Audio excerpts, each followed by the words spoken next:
Emotional roller coasters, the hidden pattern sabotaging your life.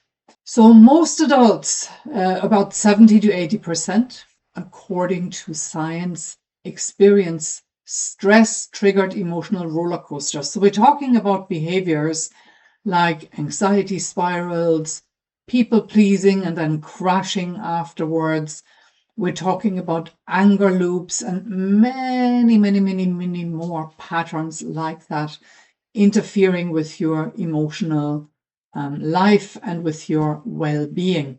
And so if you count yourself into that group, you're not alone, 70 to 80%. And most people don't even know that what's happening is an emotional stress cycle, and they're carrying on. They have zero self-awareness around it. So by listening into this training, you're already way ahead of the crowd. And so if you identify, put a hell yes underneath, you're not alone. Many, many more people walking this path. And I will give you some pointers. I will help you to understand what's really going on in this training. And I will help you understand why it can be so difficult to rid yourself of these emotional roller coasters. And at the end, there will be an invitation to an event where you can do some live work with me for free on this very issue. So emotional roller coasters are, what are they? So we're all talking about the same thing here. They are repetitive automatic behavior patterns that run without you consciously choosing them. And so it can feel very much out of control. It's emotion driven. Your emotions are taking over. That can be a little bit uncomfortable, especially if you consider yourself a rational person. So again, drop a like, drop a love if you appreciate the content of this training. Let the algorithm know we're doing something useful here. And if you're watching on replay, please drop a hashtag replay. So what are some examples for emotional roller coasters? There are many, many, many, many examples, and they all have the brain science behind them in common, which I won't go into here in great detail, but I will in my event that you are invited to. But let's name some examples, and you might be surprised to find that all of these things follow the same pattern. They do. So we're talking about very, very different kinds of things that sound very different. Anxious overthinking, people pleasing. So even though anxious overthinking is very introverted and people pleasing is very outward focused, the same brain chemistry takes place that keeps the cycle running. And the same biology is behind how we as humankind developed these cycles. They have their roots, I should say, in biology. They don't work very well in the modern day. Then you have other things like self-doubt, emotional eating. So very, very different. Busyness addiction, when you keep going all day long, you're not taking breaks, you don't even know how to stop anymore. Numb scrolling, a great temptation these days when we're all on our smartphones so much. Comparison spiral that can also grow out of social media usage. Reassurance seeking, conflict avoidance, health worry spirals, over preparing, the waiting game. And just to describe that a little bit more, what I mean here is, you know, you have issues that are urgent enough to deal with, but you keep putting it on the long finger. And in its essence, that's a commitment hesitation, not unlike commitment anxiety, but it's like commitment to yourself is lacking here, where commitment anxiety would be more in relationship. Then we have things like productivity guilt. You always have to produce something useful. Maybe you're not feeling worthwhile unless you do. You have in relationships or friendships, things like emotional shutdown, just closing the door, not communicating anymore. Perfectionism loops, so going over the stuff you're working on again and again and again and not finishing it, and perhaps missing deadlines and not producing the kind of results you want that would bring your career forward.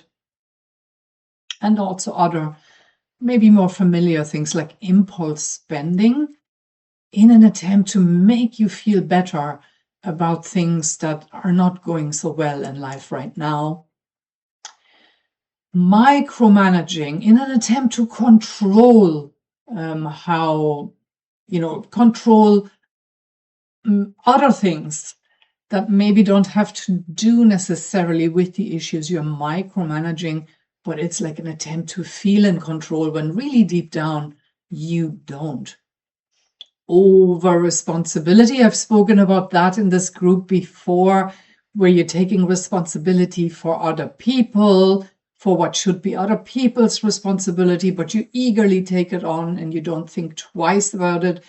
Some people even manage the emotions of other people. Anger flare-ups.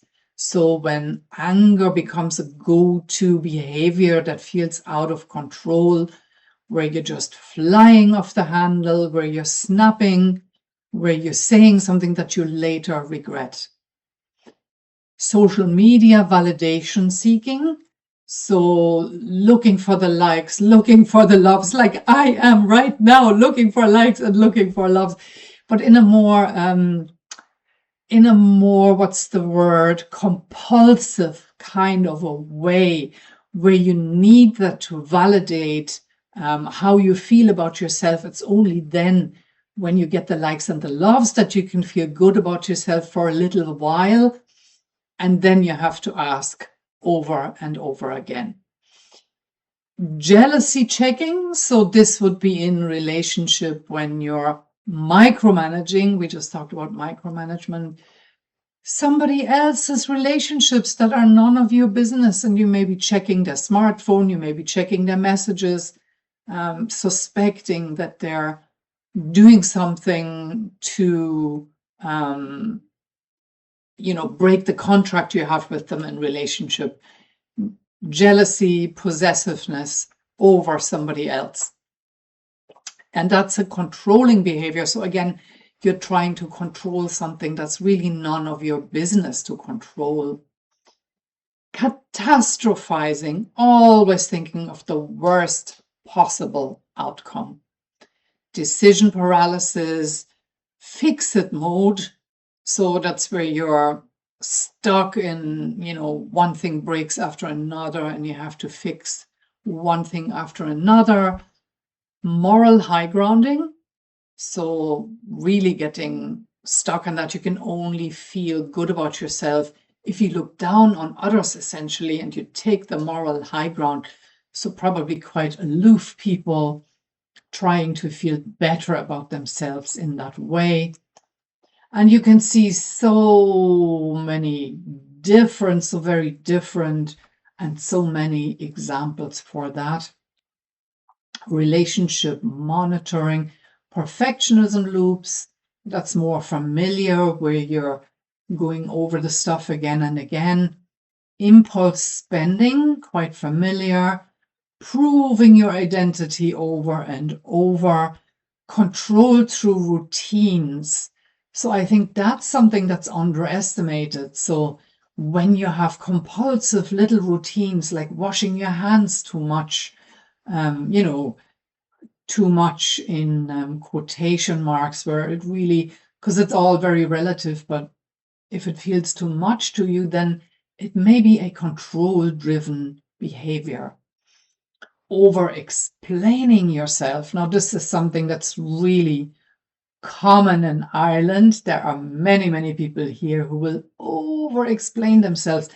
just in case you may take them up wrong and they don't want to cause any havoc in the relationship. So they feel over responsible for how they come across and explain again and again. Crisis cycling, that's where you're stuck in your own crisis behaviors over and over, one crisis after another, and you almost feel lost when there isn't a crisis.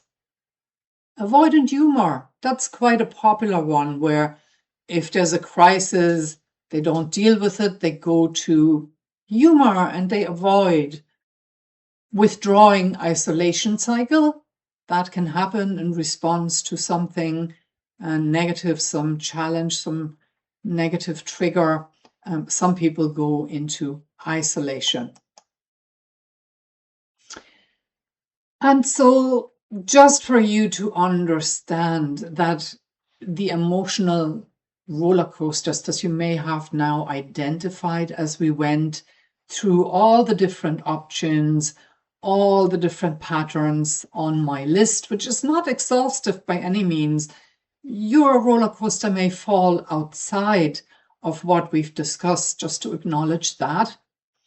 But in any case, you running emotional roller coasters does not mean that you're not disciplined enough and that you maybe should try harder or anything like that. I want you to know that emotional roller coasters are learned responses. Now, that doesn't mean you learned them in school. It doesn't mean that your conscious mind was involved with this learning. But nevertheless, they are something that was learned, and very often it was actually formed very early in life. And because they operate in your subconscious and you're not in control often of these emotions that are driving them, they can be very difficult, but nevertheless impossible to unlearn. Right? That's what I want you to know about this territory. So what these patterns are built on is specific coping behaviors that we set up back in the day at some stage that served to reduce inner discomfort. Maybe they serve to reduce uncertainty or some kind of emotional pressure or some kind of threat that happened in that moment back in the day. And we walked away with this behavior that made us feel better for a little while. And so the brain learned that this is a great go-to, and it started running this behavior repeatedly. Even though on the other end of that, as you will hear, you feel quite differently. You don't necessarily feel good. When emotional roller coasters are running, it can feel like you have control in the moment. Like when you're full on in it, it feels like, yes, this is the right thing. But this sense of control isn't real control. That's the bad news about it. It gives you an illusion of control, and that illusion only lasts so long. And this may be very familiar to you if you regularly run these emotional cycles, these roller coasters. You may identify with this moment where once the cycle has completed, you feel low, you feel maybe full of regret, you feel out of control, you may be giving out to yourself like nothing else. And that's the ultimate outcome. So you sort of climb up a hill where you feel a little bit better, where you feel like you're doing the right thing, and then you crash right down and you no longer feel good at all. You feel the opposite. And overall, the picture is that emotional cycles rob you of your energy. They rob you of your precious time. They rob you of your clarity of mind, and you miss opportunities while you're preoccupied coping with them. And that's probably a good bit of your precious time that goes into them if you run them quite regularly. And some emotional cycles can very well drain your finances too, either as a loss of opportunity to earn money or as you spending that money that you could rather spend on something else. So they are really quite costly to run. And so if you see yourself in this, and if you frequently have regret about these emotional cycles running and you know this place, then drop a hell yes into the comments and give it a like, give it a love, so we let the algorithm know that you are getting something useful here. And here's some more of the cost of these emotional cycles. You may feel like you're always firefighting, like you're always kept going, like you're going from one emotional crisis to another. You may feel like you know you're capable of more, but you just can't get there. It sort of feels like until you deal with these emotional cycles, you just can't do anything else. You're completely preoccupied. You may feel frustrated, angry, resentful. It may even cause conflict in your relationship or in your friendships. You may come out the other end of the cycle feeling completely fatigued, feeling low in energy, not sleeping well, and just feeling like you can't get anything done at all. And so the cost gets even higher as we're reading through that list.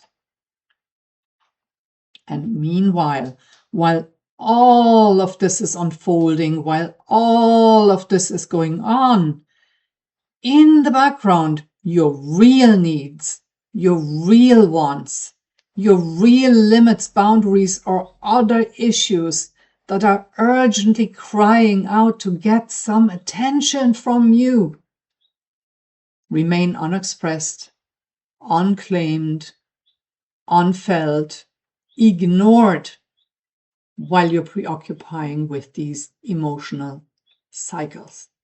And so that's a big deal because, of course, meeting your needs, your wants, taking care of your limits and your boundaries is so crucial for living your life well and also for performing well in business, because these things are the foundation of what everything else is built on. And that means that over time, as time passes and you carry on doing the same old, experiencing the same crashes, the cycle keeps you stuck. And mind you, some people run more than just one cycle. That wouldn't be so rare that you may have 2 or maybe even 3 of these emotional roller coasters, and they keep you stuck. Same patterns, same outcomes every time. You get caught in a loop and there is no growth. And it really can feel like a trap that you are caught in. Now, some of you may very well have tried not only one thing, but maybe a number of things to help yourselves. So you may have tried things like upgrading your skills, maybe if you have self-doubt that you're struggling with. You may have tried weight loss programs when you identify as an emotional eater, and maybe that's your relationship with your body is involved in that. You notice yourself putting on weight. You may have tried talk therapy of varying kinds. You may have even tried cognitive behavioral therapy, which promises to be solution focused. You may have tried NLP, neuro-linguistic programming. You may have tried mindset work. You may have tried coaching. You may have tried hypnosis. You may have tried somatic work. You may have tried homeopathy. You may have tried any number of things. And they may have helped a little bit, but they may have not dealt, most likely not dealt with the root issue, and the cycle continues to run. And this is why emotional roller coasters don't respond to reason. So most of these things I had on my list: upgrading your skill, weight loss programs, therapy, CBT, etc., deal only with your rational mind. And that is not where the issue lives. Emotional roller coasters are an emotional regulation issue. Like the name says, they're emotional. And so we want to be dealing with the emotions that are driving this whole thing if we want to get any solution at all. So, to illustrate that in a very simple way, most of these methods speak to your prefrontal cortex, which is this part of your cortex here at the very, very front that deals with your rational thinking. That's where we do our abstract thinking. That's where we can problem solve.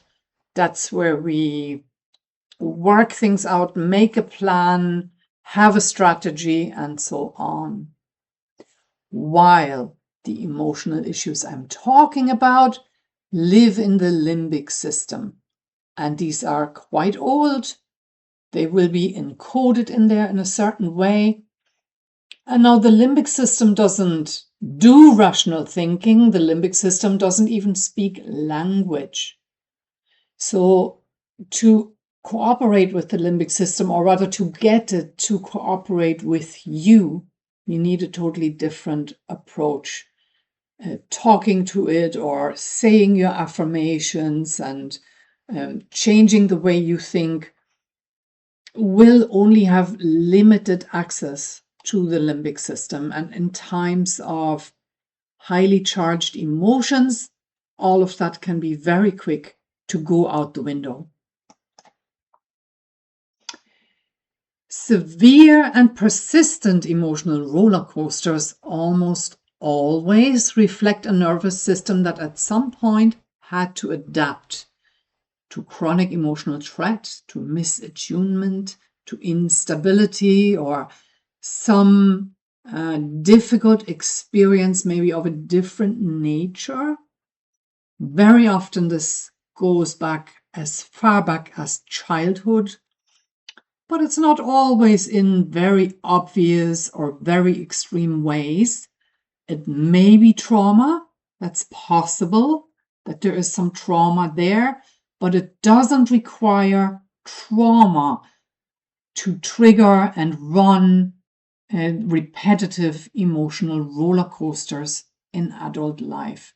And the source of them may be more in what I call faulty childhood programming, which is a more subtle thing that happens in childhood where your emotional training, essentially, that you should be getting from your caregivers doesn't go so well because they are limited in what they can pass on to you.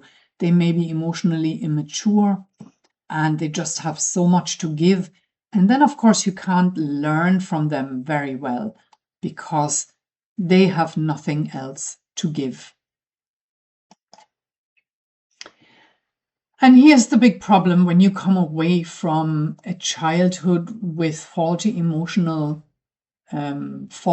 childhood programming, you can be left with this external locus of control that colors your entire experience of everything and anything. And this will also be in the background very often when you're running these emotional roller coasters. There can be an attitude of things just happen to me. So really feeling like the victim, like life has dealt you bad set of cards, and you really have no control, you have no choice, and things just happen to you. Or you may feel like, I can't do X, Y, and Z because, so there may be this drive towards explanations, towards excuses, rather than looking at the other side of what's possible. There may be low confidence, there may be a lack of esteem, which is about how much do we like ourselves. So you can cross-check this by asking yourself, how much do I like myself? There can be an overall victim mindset, which means just not feeling in control at all in life. There can be a sense of helplessness, not knowing what to do to help yourself. There can be a giving up easily. And even if these things just feature to a certain extent, they naturally will impact your performance if you are in business or if you're at work, and they will also impact your life because the things you want become so much more difficult to claim. And this is where we want you. We want you in a place where you have an internal locus of control, meaning you feel in charge, even if things aren't problem-free, even if there's a lot of stuff going on, even though you have various challenges, you want to feel like, I can make things happen. I can master these challenges. It may take me a while, but I can. I can set and achieve goals. And that comes from an inner sense of confidence, an inner sense of self-worth, having a growth mindset, that if it doesn't work out straight away, okay, that's fine, but I can learn from it and I can come back and I can do some more and eventually I'll get it right.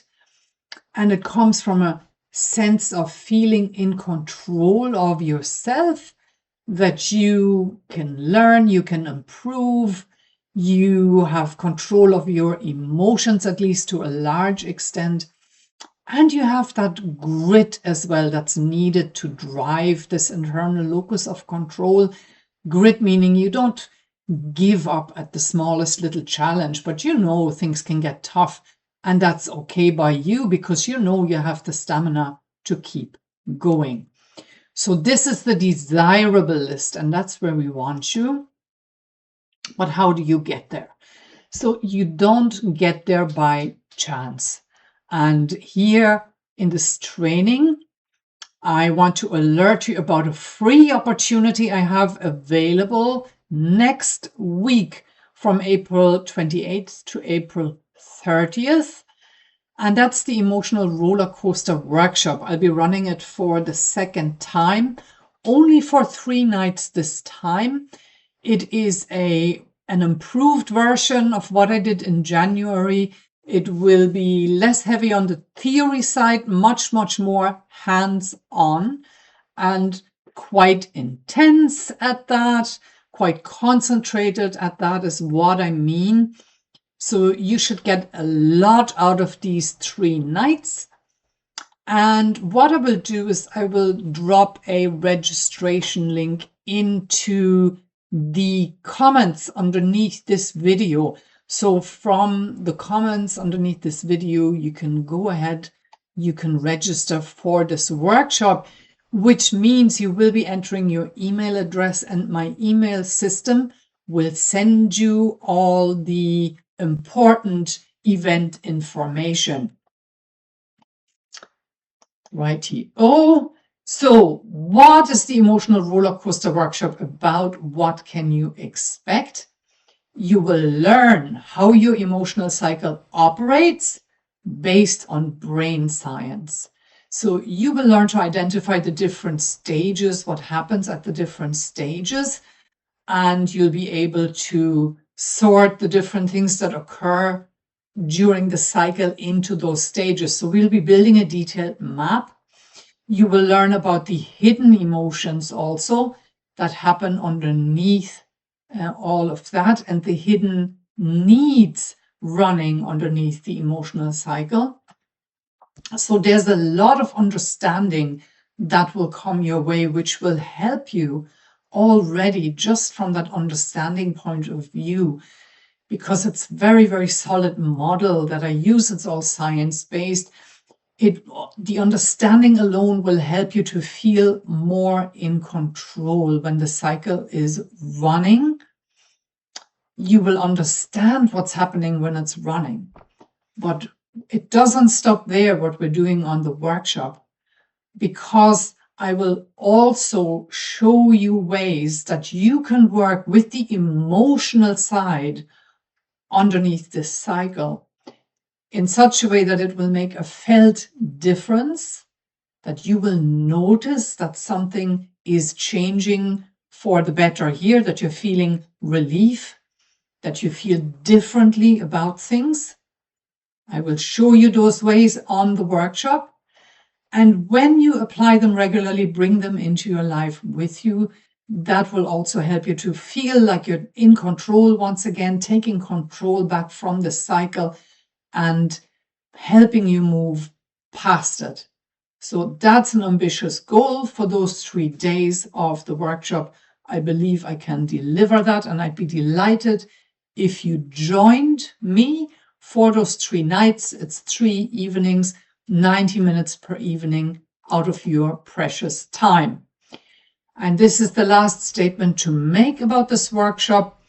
You benefit no matter what your emotional roller coaster. You've seen there are many, many different ones on the list of what's possible. And also you will benefit no matter what your starting point is. So even if you've already done some work on this emotional roller coaster, even if you're already working with, maybe you have certain ways in place that you're managing it, that you've built certain bridges for yourself to come back out of the overwhelm at the end. All of that is good. It doesn't mean you're overcoming it yet. So if that's you, then you will also benefit from this workshop, because I will take it a step further. So I appreciate you joining me here for this training today, or watching this training on replay. If you have, again, I'm going to ask you to drop a like, drop a love, drop a hell yes underneath this video if you see yourself in this emotional roller coaster pattern. And in the comments, you will find the registration link for the workshop. And I'm excited to see you there. That's all from me for today. I will see you again soon.